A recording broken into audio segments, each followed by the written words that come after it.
Hello.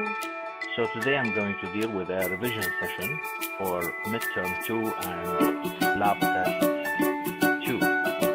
The first question says impulses of temperature sensation from the tip of the index finger of the right hand are carried by neurons located in.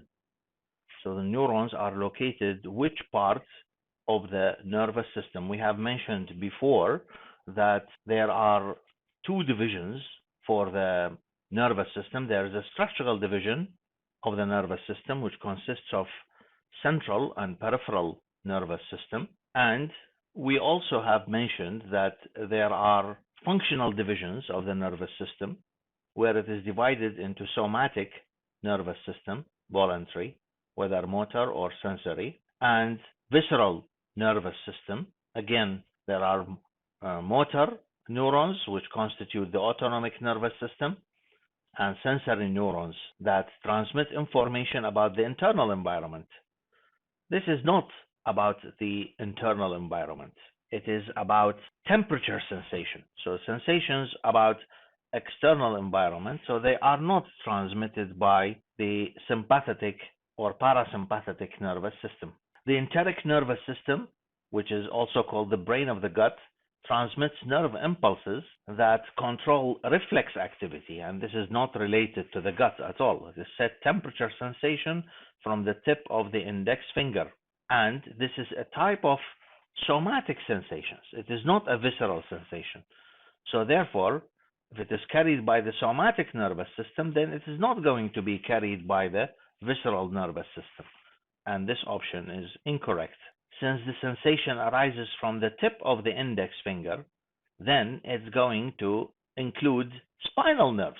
The cranial nerves, they are concerned with somatic sensations from the regions of the head, so they are not concerned with the tip of the index finger here.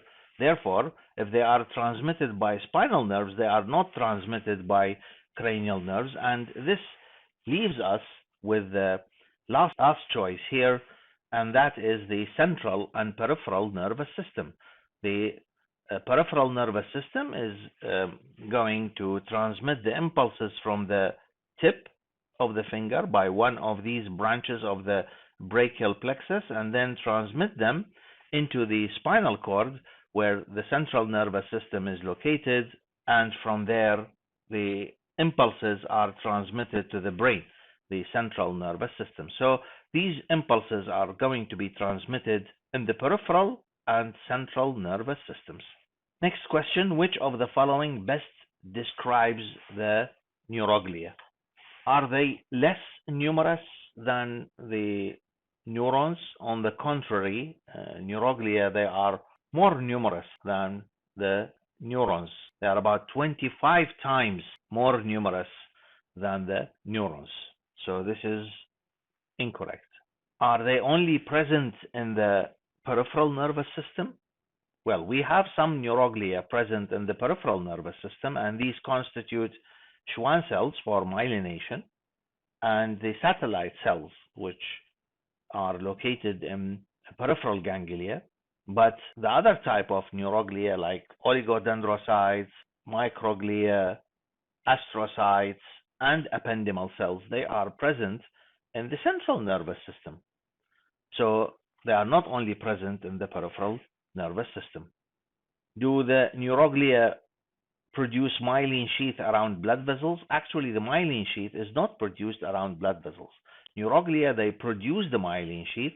We have the oligodendrocytes that produce the myelin sheath in the central nervous system, and Schwann cells that produce the myelin sheath of the peripheral nervous system, but the myelin sheath surrounds the axons. It does not surround blood vessels. Transmit nerve impulses when neurons are injured?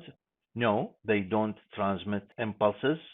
They are only for support, nurture, and protection of the neurons, like connective tissue of the central nervous system. They are not specialized for transmission of electrical signals.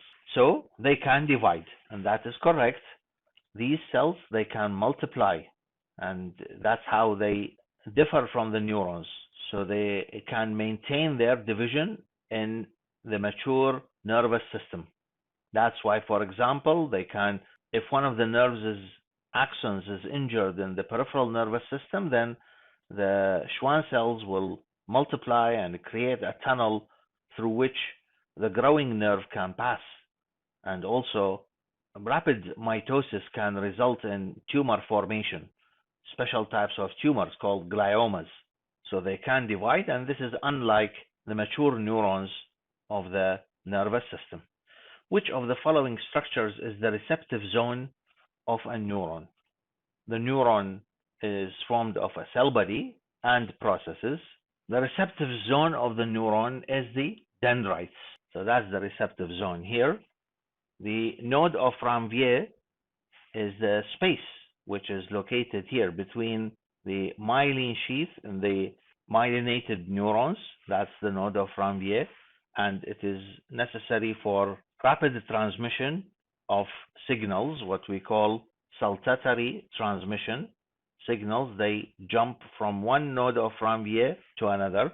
The axon hillock means a little hill, so that's the axon hillock. It is located at the junction between the axon and the neuronal cell body. And as you know, that this region is not the receptive zone. It is at this region, or just distal to this region, where the initial segment is located, and this is a conductive zone. Just distal to it is the initial segment, the beginning of the axon, or it's called the trigger zone, and it is here that impulses are generated based on the excitatory and inhibitory impulses received by the receptive zone. So again, this is incorrect. The axon terminal, as you can see them here, the axon terminals, they are the swollen tips of the distal branching of the axon. Also, they are called synaptic end bulbs or synaptic boutons, and they contain neurotransmitters and vesicles, and then here the neurotransmitters are released so that to transmit the signal either to a muscle cell or to another neuron, receptive area of another neuron. So the correct answer here, the receptive zone of a neuron, is a dendrite. The lateral gray horns are present in all segments of which of the following regions of the spinal cord? So the gray matter of the spinal cord throughout the entire length of the spinal cord has a dorsal horn and a ventral horn. Of course, this is the gray matter, although it looks like a little bit lighter than the surrounding white matter, but the surrounding white matter is formed of myelinated axons, and the dye that is used here has a special affinity for myelin, so it stains the myelin. That's why the white matter appears dark while the gray matter appears lighter, because the gray matter is mainly formed of neuronal cell bodies, unmyelinated axons, dendrites, and neuroglial cells. There's no myelin in it. In certain parts of the spinal cord, there is a small lateral horn. As you can see it here and here, on either side, there is a lateral horn. And this is contain the nerve cell bodies, the preganglionic sympathetic neurons. So it belongs to the sympathetic part of the autonomic nervous system. And this extends throughout the entire length of the thoracic spinal cord. It is also located in the lumbar spinal cord, but it's only in the upper two lumbar segments. So here, the best answer is thoracic.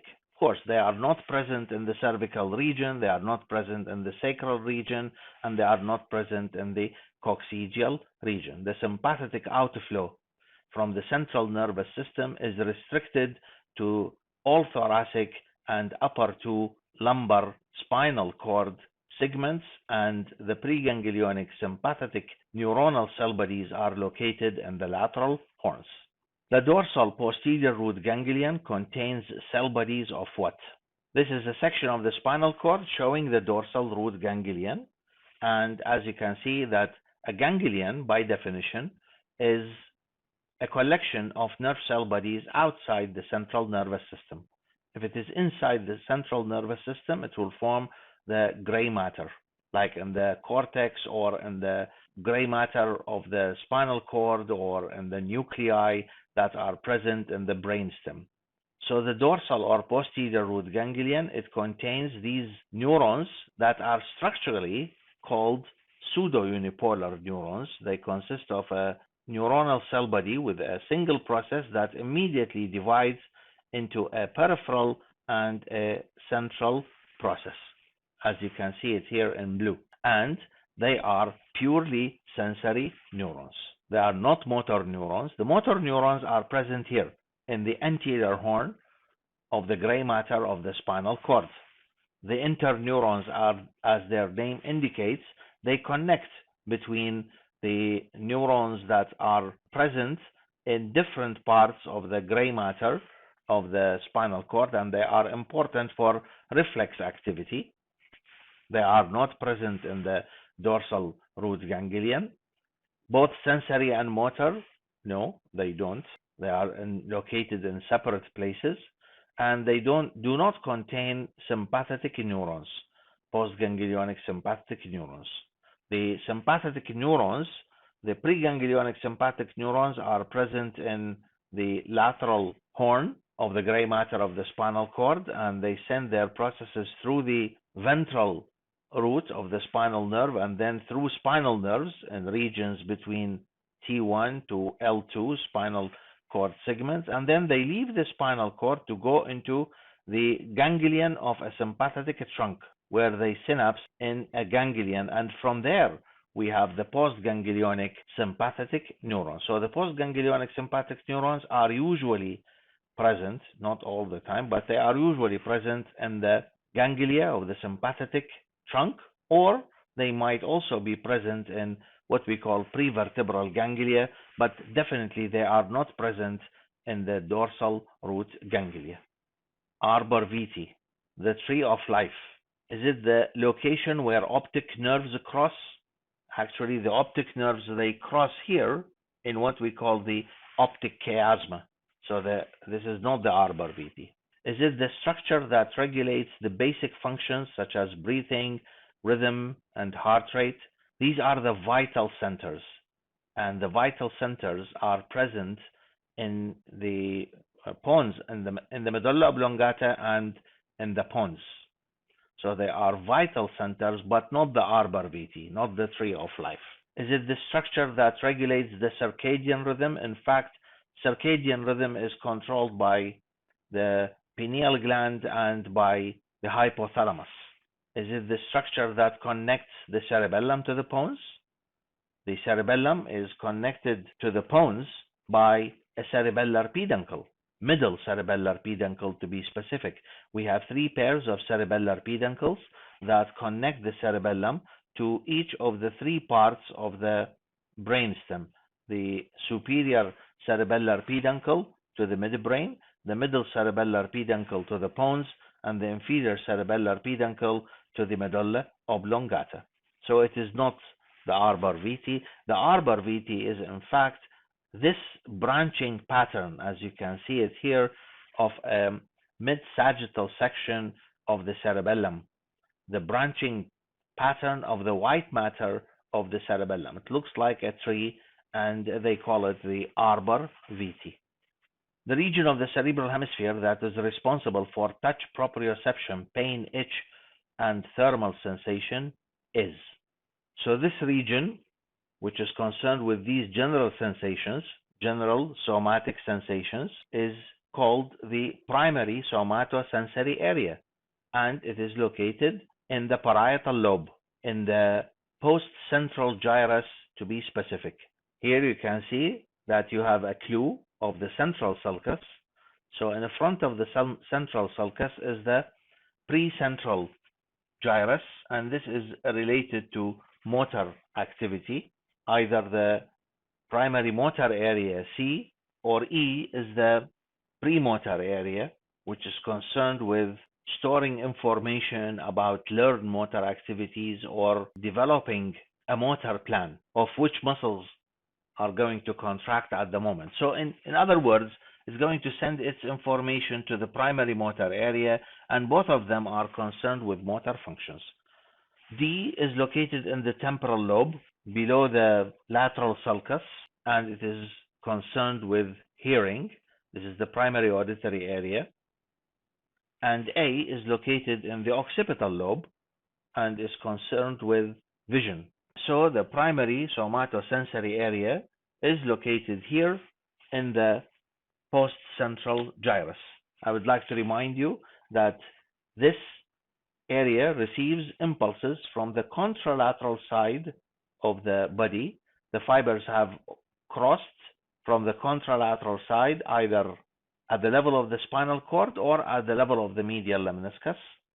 And also, the body is represented here as inverted, and the size of the area that represents the body on the cerebral cortex is proportional to the functional importance, to the importance of the sensory signals that are received from that part of the body, not the size, the physical size of that part. So that's why parts of the body are disproportionately represented, and we call it an inverted homunculus. The pyramids in the brainstem, they contain the main sensory tracts from the spinal cord? No. These are the location of the pyramids. They are actually, first of all, they are located in the medulla oblongata and in the anterior part or ventral part of the medulla oblongata, and they contain corticospinal fibers. That, as you can see them here, most of them are going to decussate in the decussation of pyramids. So they are mainly concerned with motor fibers. Are visible on the dorsal surface of the medulla? No, they are not visible on the dorsal surface. On the dorsal surface, and in a lower section than this one, we might be able to see the nucleus gracilis and nucleus cuneatus, which are part of the dorsal column medial lemniscus pathway. They contain vital reflex centers for control of heart rate, breathing rate, and blood pressure. Well, these vital centers are located in the medulla oblongata, but not represented in the pyramids. They are located here in the region of the reticular formation of the medulla oblongata. Contain motor fibers originating from the cerebral cortex, that is right. They contain corticospinal fibers. So they originate from the cerebral cortex, that's why they are called cortico, and then they are directed to the spinal cord. That's why they are called spinal, corticospinal fibers.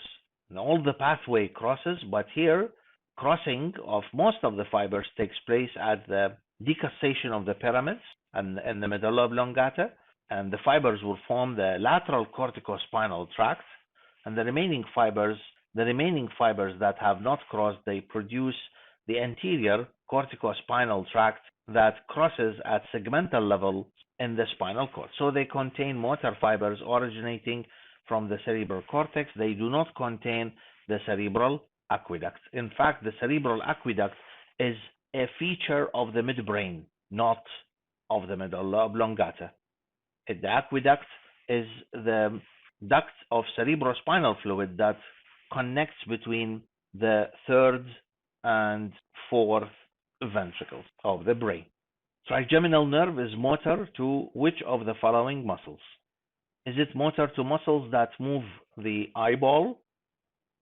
The muscles that move the eyeball, they receive their motor innervation, all of them, from cranial nerve number 3, and there is one of them which is superior oblique from cranial nerve number 4, and lateral rectus from cranial nerve number 6. The trigeminal nerve is cranial nerve number 5, so this is incorrect. Does it supply the muscles of facial expression? The muscles of facial expression are supplied by, they move the skin, and they are supplied by the facial nerve, which is the cranial nerve number 7. And does it supply the muscles of mastication? Yes.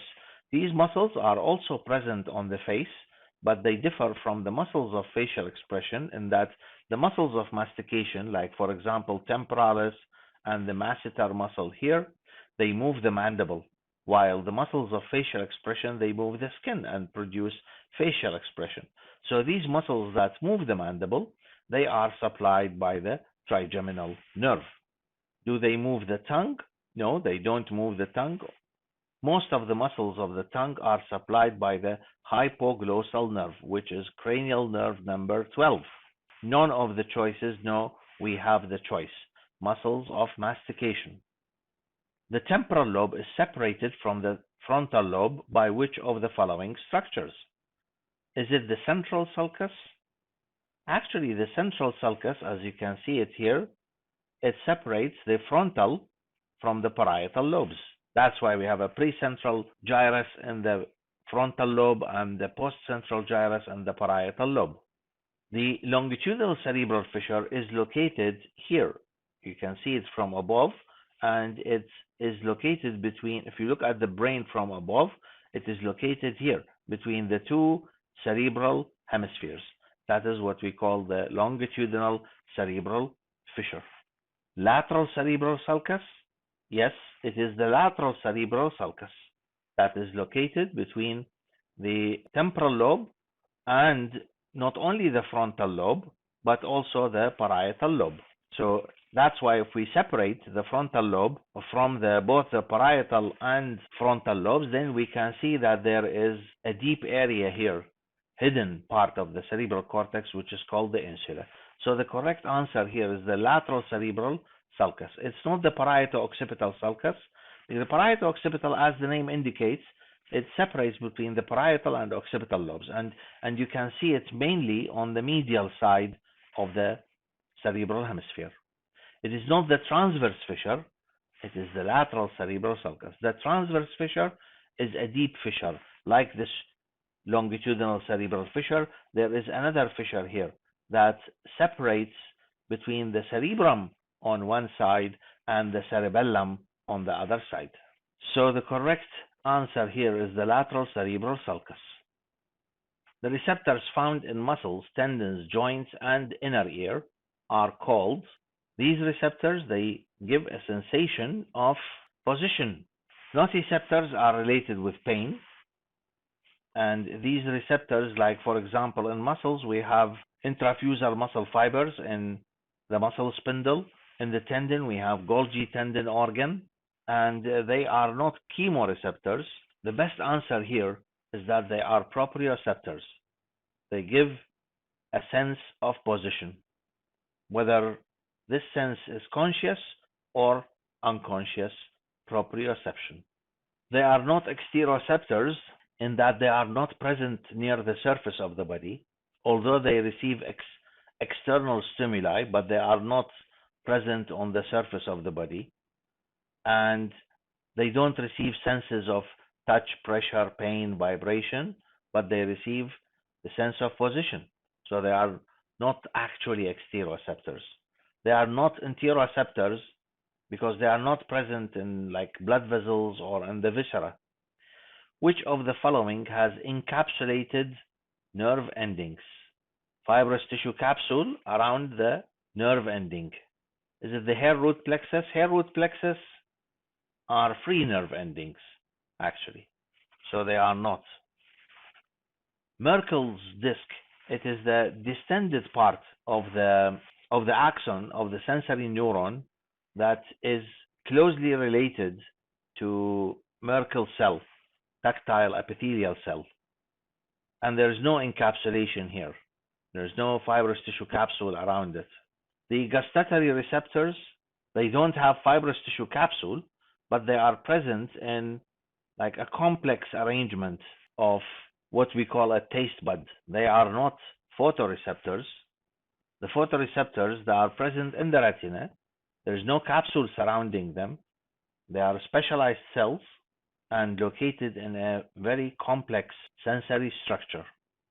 It is the Pacinian corpuscles, which you can see them here. They are lamellated. They look like the fibrous tissue surrounding them has multiple lamellae and look like a cut onion. As you can see that they are located in the deeper part of the dermis and even in the hypodermis, and they can detect vibration in the skin. Keep in mind that they are also present in the connective tissue outside the capsule of joints, and they respond to movements, acceleration and deceleration of joints. But in the skin, they are concerned with vibrations, high-frequency vibrations. The pathway for conscious proprioception, vibration, pressure, and discriminative touch includes, here we have the conscious proprioception. It doesn't include the spinocerebellar tract. The spinocerebellar tract is the pathway for unconscious proprioception. It doesn't include the spinothalamic tract because the spinothalamic tract is for the pain and temperature. This one is pressure, vibration, and discriminative touch. So all the choices are cancelled here. And then we have the medial lemniscus. This pathway has the first order neuron, the conscious proprioception, located in the dorsal root ganglia. The central processes of first order neuron ascend in the dorsal funiculus of the spinal cord, reach this medulla oblongata, where they synapse in the cells of fasciculus gracilis and cuneatus, and the axons of these cells, they cross the midline and ascend in the medial lemniscus to reach the thalamus. And then from the thalamus, third order neurons will reach the cerebral cortex. So it includes the medial lemniscus, the pathway for conscious proprioception. Okay, so in this virtual lab question, you are required to identify the structure at the tip of the pointer. This is obviously a dissection of the spinal cord and the vertebral canal, and the structure looks like a thread that is grayish in color. It's a little bit lighter than the surrounding threads and is located in the midline. And if you follow it, you will find that it goes down to reach the coccyx. This goes with the filum terminale. The filum terminale is the terminal thread that is formed of the continuation of the pia mater that surrounds the spinal cord.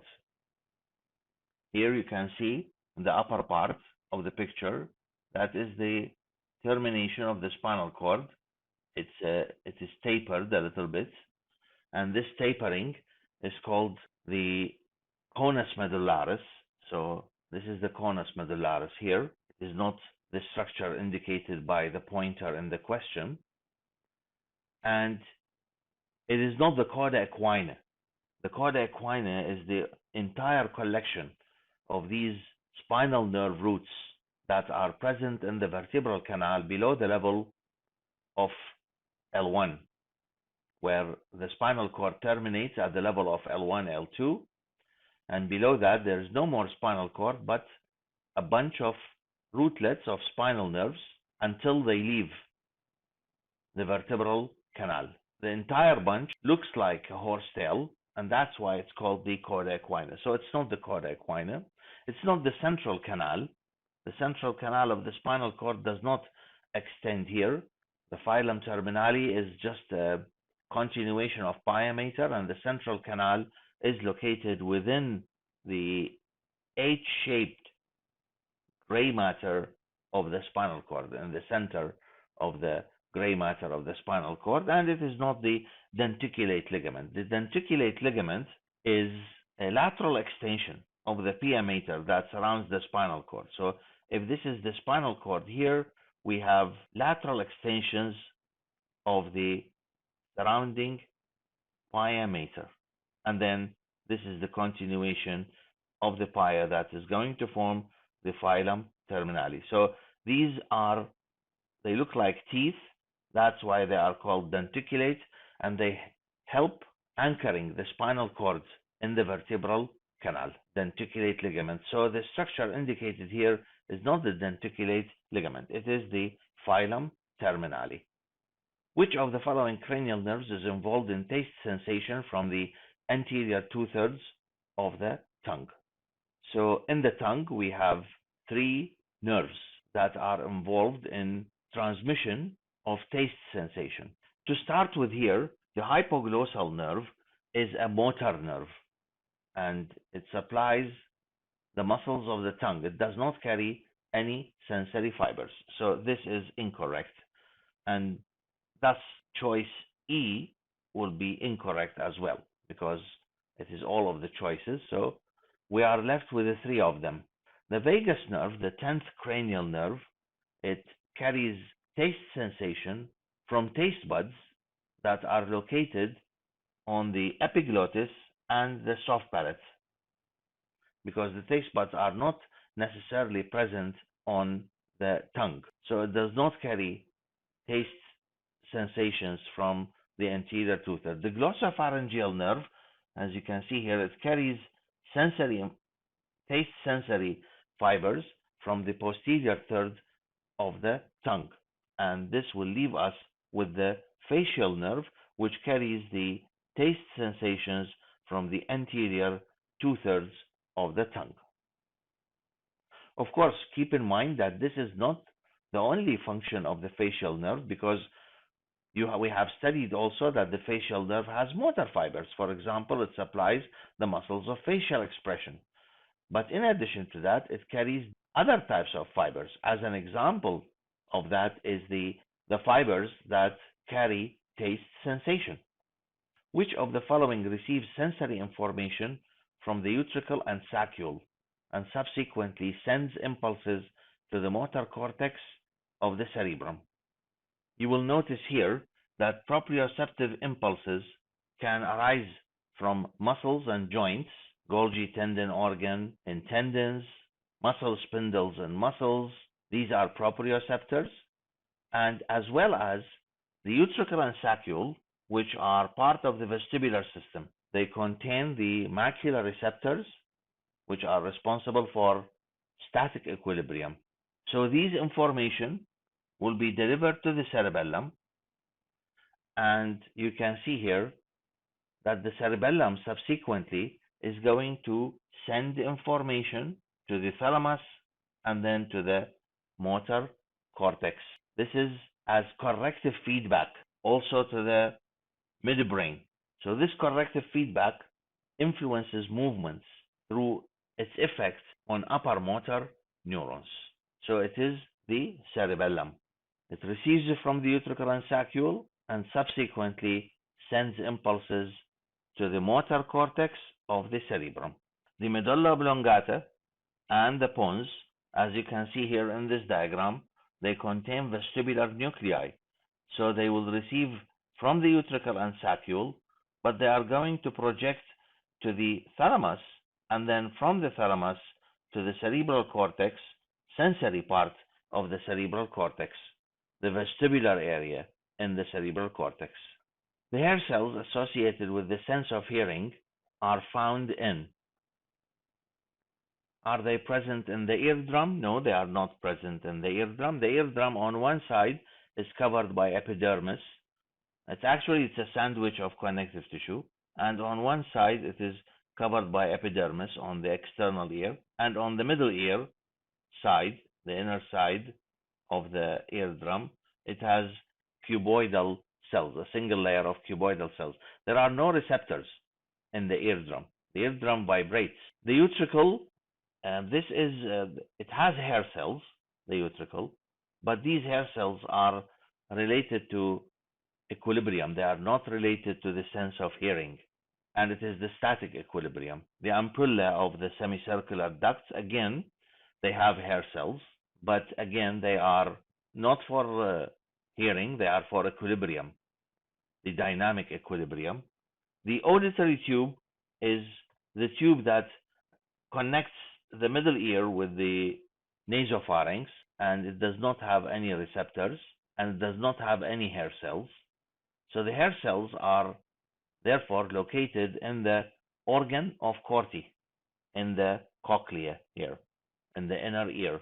These are the hair cells which are located in the organ of Corti, in the cochlear duct. They lie on the basement membrane and are supported by supporting cells and covered by a gelatinous membrane called the tectorial membrane.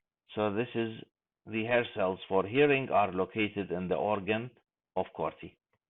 Which of the following best describes the function of the structure indicated by the pointer? This is again a kind of virtual lab question. You can see that the section is a coronal section, a frontal section. It is showing here one cerebral hemisphere on one side, and this is the other one. And in between them is the longitudinal cerebral fissure. At the depth of the longitudinal cerebral fissure, if you look at the depth of the fissure, you will find that there is the white matter here, which contains commissural fibers, the largest bunch of commissural fibers, which is the corpus callosum. And this forms the roof of a ventricular cavity here on either side of the midline, called lateral ventricle. Projecting into the lateral ventricle is a mass of gray matter on either side. This is the caudate nucleus. The caudate nucleus that is comma-shaped. It has a head, then body, and a narrow tail. So this is the caudate nucleus. Don't mix it with the thalamus. The thalamus is located below, and the thalamus, the two thalami are located on either side of the midline cavity, which is called the third ventricle. So the thalamus is related to the third ventricle, not to the lateral ventricle. And again, don't mix the caudate nucleus with this mass of gray matter, which is the lentiform nucleus, and divided into globus pallidus medially and putamen laterally. So returning back again, this structure is the caudate nucleus. Is it the emotional brain? No. It is the caudate nucleus is part of the basal nuclei, and the emotional brain is related to the limbic system, and the caudate nucleus is not part of the limbic system. Some parts of the limbic system include like the hippocampus, for example, and the hypothalamus.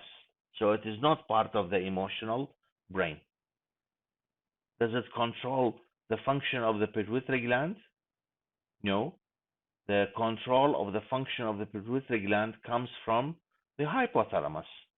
The hypothalamus controls the pituitary gland by releasing hormones that affect the anterior part of the pituitary, the adenohypophysis, or actually the hypothalamus has nuclei that secrete, and the secretion is transmitted by their axons of the neurons located in the hypothalamus into the posterior pituitary to be released from there. So it does not control, the caudate nucleus does not control the function of the pituitary gland. Is it related to absorption of CSF? CSF absorption is done through the arachnoid villi, which project into the venous sinuses in the brain. So it has nothing to do with the absorption of cerebrospinal fluid. Is it a relay station for sensory impulses before reaching the cerebral cortex? That would be correct if the structure is the thalamus, which is a relay station, a hub for all sensory information except olfaction. So the correct answer here is that it regulates motor function as part of the basal nuclei that include the putamen and the globus pallidus as well. Regulation of motor function is done through an indirect motor pathway, extrapyramidal system.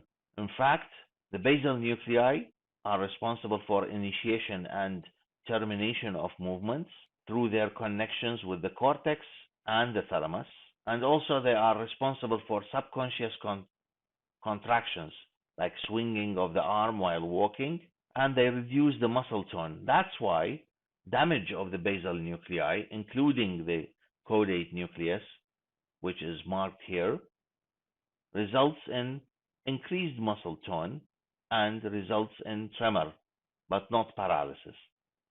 Which of the following hormones is produced by this cell?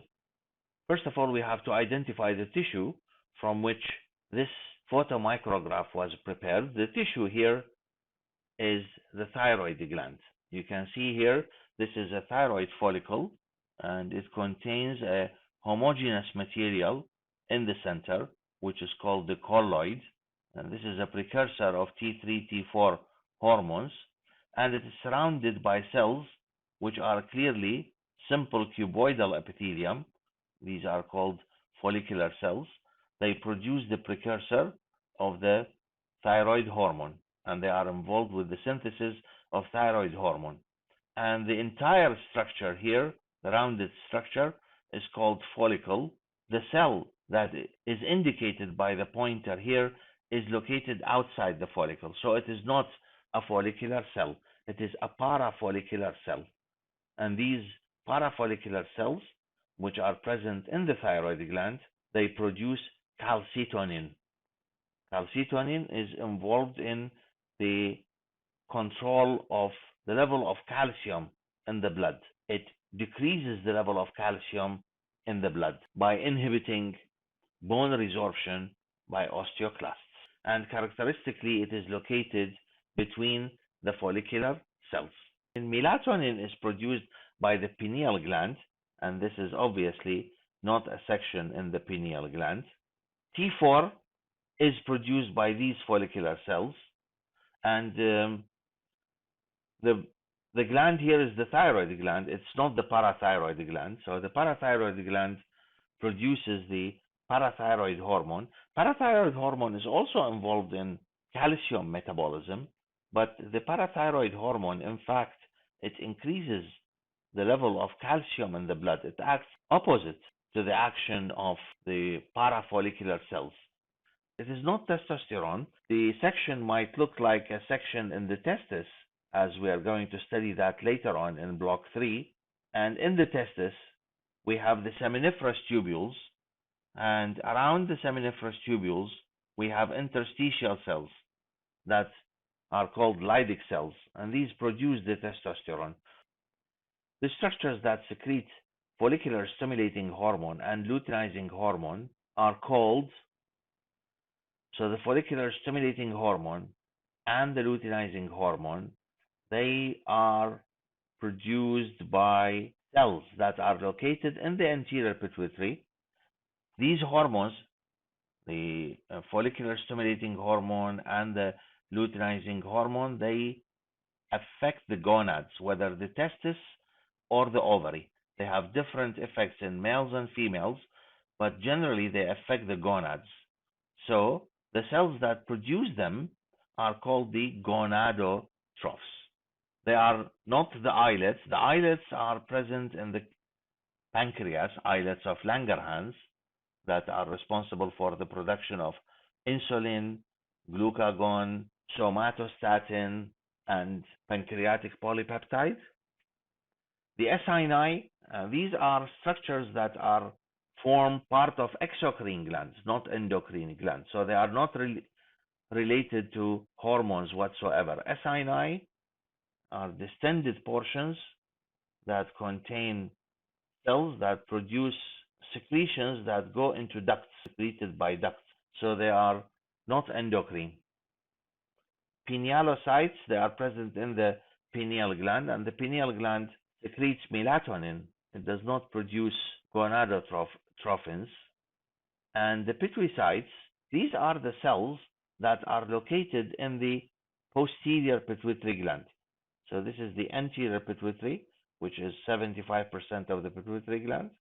And the posterior pituitary mainly has neuronal ends, axons, terminal axons, but in between them, the cells are called pituitary. These are, in fact, they are like connective tissue cells or neuroglial cells, and they do not produce any hormone. Like the hormone that is produced in the posterior pituitary is already synthesized in the hypothalamus and goes through the axons down to the posterior pituitary, where it's going to be released here. There's no hormone that is synthesized in the posterior pituitary. Hormones are released from the posterior pituitary. Which of the following structures is clearly shown in this section of the brainstem? This is again a virtual lab type of question.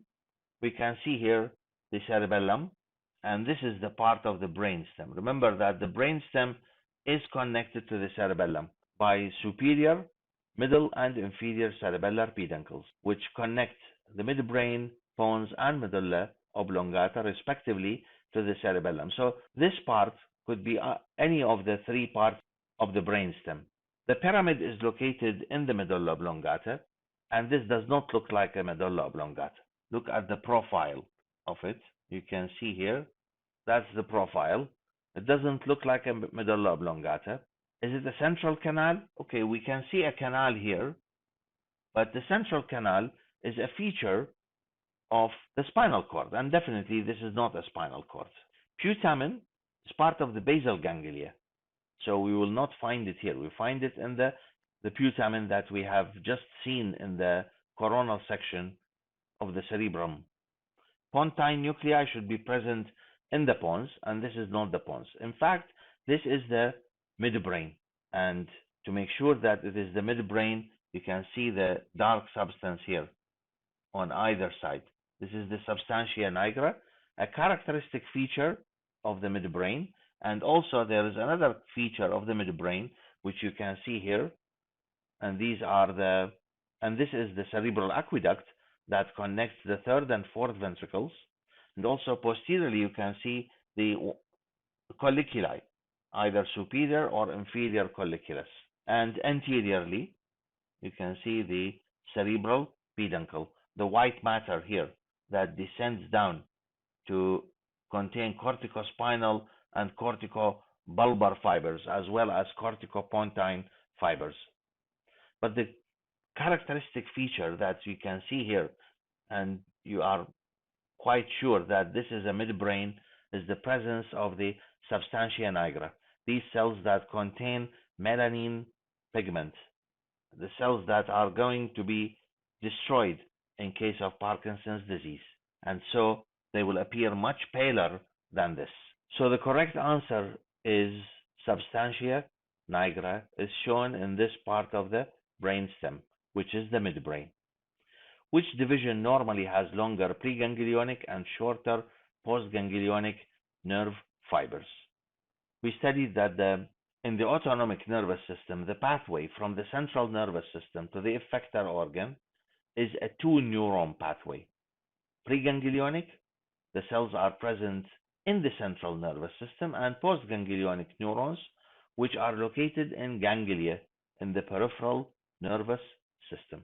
So these are the preganglionic fibers, for example, and they will send their axons through the ventral roots of a spinal nerve, and these axons will either synapse in ganglia of the sympathetic trunk, which are called paravertebral ganglia, or in ganglia which are located in front of the aorta, prevertebral ganglia, and from there postganglionic fibers are going to reach the effector organ.